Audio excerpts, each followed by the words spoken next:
السلام علیکم ورحمۃ اللہ وبرکاتہ۔ امید ہے سب کی عید بہت اچھی گزری ہوگی۔ عید سے کچھ دن پہلے کا میں نے اپنا کام کیا ورک، اور اس کے بعد جو ہے مجھے ٹائم نہیں ملا۔ الحمدللہ عید ہی بہت مصروف گزری، اور عید سے پہلے جو ہے اس دفعہ منڈی کے جو حالات تھے، ایکچولی میں یہ سوچتی ہوتی ہوں کہ سارا سال جو ادھر ادھر پھرتے ہیں تو بکرے جو ہیں وہ بھی میرے میاں اور میں الحمدللہ جب سے شادی ہوئی ہے ہم دونوں نے اپنی اپنی قربانی کرنی ہوتی ہے، تو مل کے گھر کے نزدیک سڑک پہ فریدیہ پاک کے پاس جو ہے وہ شام کو بکرے جو ہیں وہ لے آتے ہیں۔ بیچنے والوں پہ اس دفعہ تو سختی تھی، نہیں تو پہلے تو اصل ٹائم ہی آ جاتے تھے۔ بہرحال یہ ہے کہ مزدور کلی کے پاس اور یہاں پہ ایک دو دوستوں نے لیے، ان کے بچوں نے، تو میں اور میرے میاں صاحب بھی 3-4 دن مسلسل جاتے رہے، لیکن بہت ٹف حالات تھے۔ منڈی میں بھی بہت زیادہ جو ہے وہ ریٹ بڑھا ہوا تھا۔ اللہ جانے، الحمدللہ پہلے تو پاکستان میں بکرے اور ایسی جنس بہت زیادہ تھی۔ اس دفعہ جو دیکھنے میں آیا ہے وہ یہ تھا کہ بکریاں بہت زیادہ تھیں، تقریباً جو ہے وہ ہاف ریشو تھی بکروں کی اور بکریوں کی،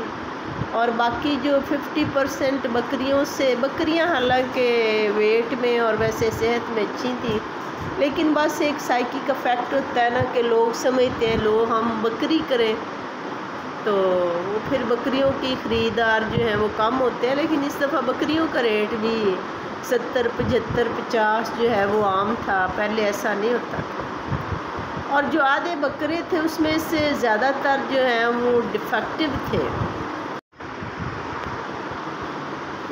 ایک دو کیسز جو ہیں جنہیں میں لازمی بتانا چاہوں گی کہ منڈی میں ہم گئے تو ایک بکرا ہمیں پسند آیا، اور اللہ کا شکر ہے کہ پاس سے ایک بندہ گزر رہا تھا، اس نے کہا کہ اس کا جو ہے نا وہ پاؤں میں مسئلہ ہے تو نہ لیں۔ وہ جب میں نے دیکھا تو اس کے پاؤں کے ناخن جو کھور تھا نا وہ تھوڑا سا مطلب ایسے جیسے اوپر سے ہڈی جو ہے وہ بھربری سی تھی، لیکن وہ چل ٹھیک رہا تھا۔ تب تک مجھے مسئلے کا پتہ نہیں تھا تو میں نے اسے نہیں خریدا۔ اور پھر ایک بکرا جو ہے وہ 78,000 میں ہم لینے لگے، تو پاس سے ایک اور خریدار گزرا، اس نے جب اس کی کمر پہ ہاتھ پھیرا اور یوں کیا تو بالکل ایک مطلب بڑی ساری رسولی تھی، اتنے میس کی نا رسولی جو اوپر سے بالکل واضح نہیں ہو رہی تھی، تو وہ جب واضح ہوئی تو پھر ہم نے اسے نہیں لیا۔ پھر ایک بکرا جو ہے اس کا ہم مطلب خریدنے لگے، دیکھا تو پاس کھڑے آدمیوں سے میں نے اور میرے میاں صاحب نے کہا کہ اسے ذرا دیکھ دیں کوئی اس میں مسئلہ، انہوں نے کہا نہیں مسئلہ نہیں ہے، ٹھیک ہے، لیکن جو بیچنے والا نا اس کو چاہیے کہ صحیح بات بتائے۔ ہم نے کہا ہاں جی کیا بات ہے؟ انہوں نے کہا کہ یہ دھندہ نہیں ہے، یہ پکا کھیرا ہے۔ تو مسائل جو ہیں، اب جو نیا خریدنے والا ہے اسے نہیں پتہ ہے، وہ منہ کو کھول کے دیکھے 2 دانت واضح نظر آئیں، پھر اور بکروں کی پہچان جو ہے باقی چیزوں کی، لیکن یہ ضرور کر لیں کہ بکرا جو ہے نا اس کو اپنے ہاتھ سے رسی سے پکڑا کے چلا پھرا کے دیکھ لیں۔ بکری کے نقائص میں سے اگر نقائص کو یا بڑے جانور کے نقائص کو اچھی طرح سے ہم پڑھ لیں اور پھر جا کے جانور خریدنا چاہیے، پھر بھی بے شک ہماری یہ ترجیح ہوگی کہ ہم بہترین خریدیں۔ بیچنے والے کی بھی ترجیح تو ہوگی کہ ہم نے سارا سال پالا ہے تو اللہ تعالیٰ ہمیں جو ہے وہ اچھا رزق دے دے۔ تو جو ایسی باتیں ہیں جو نقائص میں نہیں آتی ہیں، جیسے سینگ جو ہیں وہ اگر سر سے اکھڑے ہوئے نہیں ہیں، اوپر سے کٹے ہوئے ہیں تھوڑے تھوڑے تو چلو اس کی خیر ہے، یا اگر سر سے بھی اکھڑے ہوئے ہیں، یہ میں مسئلہ اگلے دن جو ہے وہ ARY TV پہ سن رہی تھی، تو اور ان کا زخم نہیں ہے نا سر کے اندر، صحیح ہو گیا بالکل، تو وہ بھی ٹھیک ہے۔ لیکن یہ ہے کہ اس قدر مطلب اگر اس دفعہ ایسی قربانی پہ قلت آ رہی تھی تو اگلی دفعہ اللہ تعالیٰ خیر کرے، محتاط ہو، یہ حلال جانور ہے، اللہ کے نام پہ ذبح کیے جاتے ہیں، اس کی مطلب غلہ بانی، اس کا مطلب ہے کہ پاکستان میں جو ہے وہ بکری بکریاں پالنا اور بکروں کی دیکھ بھال کرنا اس طرف اس رجحان میں کمی آئی ہے۔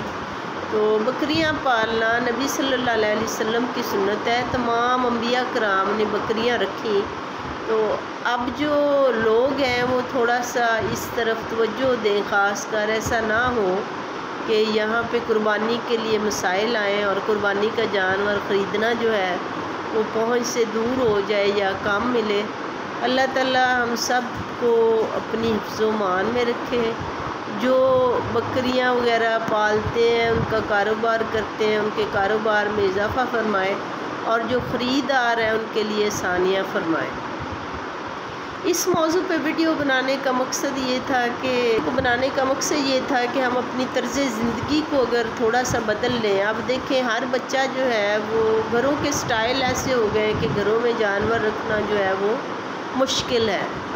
گھر جو ہے وہ بہت زیادہ ماربل ہے، ٹائلز لگی ہوئی ہیں، بند ہیں، ایسے میں جانور رکھتے ہیں تو ظاہر ہے ان کی وہ فضلہ وغیرہ اور اسمیل وغیرہ آتی ہے۔ اچھے روشن ہوادار گھر ہونے چاہیے، بجائے اس کے کہ ڈبل ٹرپل سٹوریاں بنے۔ کوئی زمین جو ہے وہ کھلی لے لیں، اس میں آنے والی نسلوں کے ذہن کی آبیاری ہو۔ بچے جو ہیں بجائے اس کے کہ موبائلوں سے کھیل لیں، کہیں کسی کونے میں کچھ مرغیاں وغیرہ رکھی ہوں،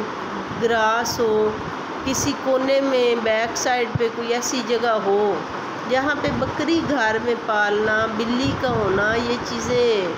باعث برکت ہیں۔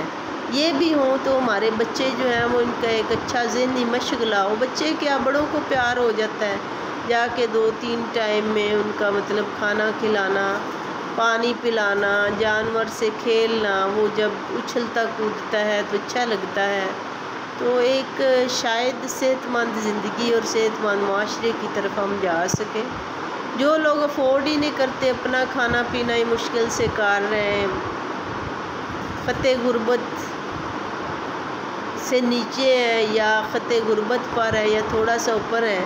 چلے انہیں نکال کے جتنے بھی خوشحال گھرانے ہیں یا ویل ٹو ڈو ہیں یا جو افورڈ کر سکتے ہیں، انہیں چاہیے کہ دوبارہ جس کلچر سے ہم منہ موڑ چکے ہیں ادھر کو واپس آئیں، خود قرآن پاک کی تلاوت کی طرف آئیں، ملازم رکھیں تو اس کو ترجیح دیں کہ کوئی ایسا ہو جو 5 وقت کا اور اونچی آواز میں قرآن پاک کی تلاوت بھی کرے تاکہ گھر میں اچھے اثرات آئیں۔ اور بچوں کے مشاغل جو ہیں وہ ایسے ہوں کہ پیٹ اینیملز رکھیں، بجائے اس کے کہ بچہ ہر وقت کمرے میں بند ہو، موبائل کے ساتھ لگا ہو، نہ اسے ماں کا پتہ، نہ بہن کا، نہ بھائی کا، نہ بڑوں کا۔ اس کی بجائے اس کو کوئی جو بھی اس کی پسند کا پیٹ اینیمل ہو وہ لے دے، وہ تھوڑا بہت جو ہے وہ اس کی طرف توجہ دے گا، کوئی کمرے سے باہر نکلے گا، کوئی چلا پھرے گا، کوئی اس میں مطلب احساس آئے گا اور احساس ذمہ داری بھی ہوگا، وقت کی پابندی بھی ہوگی کہ اسے اس وقت پہ کھانا دینا ہے، اس وقت پہ میں نے اسے دیکھنا ہے، اس کی دیکھ بھال کرنی ہے، اور کچھ نہ کچھ جو اس کے لیے ملازم رکھیں گے اس سے ڈیلنگ بھی آ جائے گی۔ میرے خیال میں جو فی زمانہ تکلیف میں ہے نا پیرنٹس موبائل کی وجہ سے، وہ اگر ادھر تھوڑا سا دھیان دے کہ بچے کو اس کی پسند کا، ہر بچے کے نام کا اس کی پسند کا پیٹ لے دیں، ایسا لے دیں جس میں نہ زیادہ خرچہ ہو، جو بینیفیشل ہو، تو شاید بچے کا دھیان جو ہے وہ اس طرف آ جائے۔ باقی جو بچے MD کیٹ کر رہے ہیں، جو بچے FSC میں ہیں، کچھ اسکولوں میں جو ہے وہ سمر کیمپ لگ گئے، اب عید ہو گئی، کھا پی لیا، دوستوں سے مل لیا، اب اپنے منتشر ذہن کو، خیالات کو سمیٹیں، پڑھائی کو اپنا دوست بنائیں، پڑھائی کو اپنا اوڑھنا بچھونا بنائیں، پڑھائی سے لطف اٹھائیں، اور زیادہ سے زیادہ یاد کر کے اونچی سے اونچی کامیابی حاصل کرنے کی کوشش کریں۔ اللہ تعالیٰ میرے بیٹے بیٹیوں کو بہت کامیاب کرے۔ اللہ حافظ۔